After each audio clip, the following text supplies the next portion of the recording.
అందరికీ నమస్కారం అండి.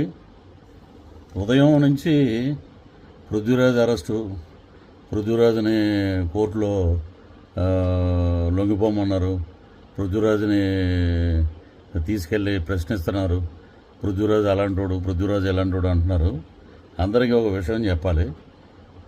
మొదటి భార్యకి భరణం ఇవ్వలేదు. భరణం గురించి దగ్గర ఒక 3-4 ఏళ్ళ నుంచి భరణం ఎరియర్స్ ఉన్నాయి. ప్రతి నెల 10వ తారీఖున కట్టాలి, కట్టట్లేదు. అందువల్లే కోర్టు ఇష్యూ చేసింది అరెస్ట్ వారెంట్ అని చెప్పారు. ఏమంటే అసలు చాలామంది అసలు నిజంగా ఈ చిన్న యూట్యూబ్ ఛానల్స్ కానీ ఇతరత్ర మీడియా వారు కానీ అసలు విషయం తెలుసుకుని పృథ్వీ గారు ఏంటని అడిగితే నేను వివరంగా చెప్పేవాడిని. న్యాయస్థానం పరిధిలో ఫ్యామిలీ కోర్టులో ఈ మ్యాటర్ కొన్ని సంవత్సరాల నుంచి జరుగుతుంది.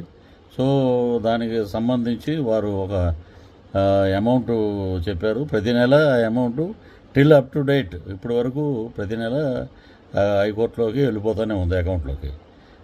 కట్టకుండా పృథ్వీరాజ్ ఎక్కడ ఉన్నాడు? ఏది పడితే అది మీరు ఆ పృథ్వీరాజ్ అలాంటోడు, పృథ్వీరాజ్ ఇలాంటోడు క్యారెక్టర్ అసోసియేషన్ చేయవలసిన అవసరం లేదు. కోర్టు పరంగా నేను కోర్టు చెప్పినట్లు ప్రతి నెల నేను పే చేస్తూనే ఉన్నాను. సో మీరు తెలుసుకోవాలి కదా విషయం. మీరు ఏది పడితే అది రాయొద్దండి దయచేసి.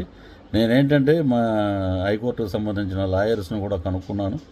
ఏంటంటే వాళ్ళే ఆశ్చర్యపోయి ఉన్నారు. ఏంటంటే ఇదేంటి ఇలాగా వచ్చింది, ఏంటిది అసలు విషయం తెలుసుకోకుండా ఎలాగా వేస్తారన్నారు.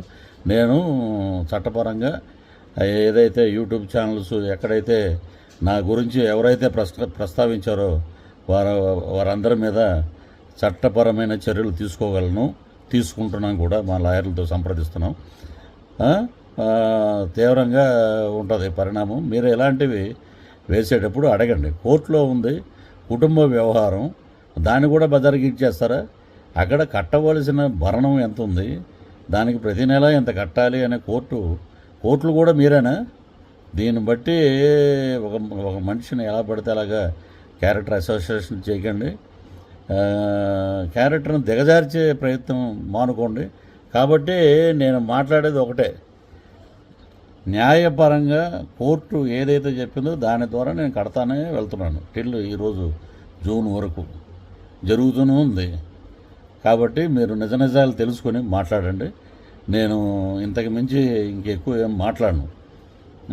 ఏది పడితే అది రాయకండి దయచేసి. పాత్రికేయ మిత్రులు అందరూ నాకు మంచి మిత్రులు. నన్ను అడిగితే నేను చెప్పేవాడిని ఏంటనేది.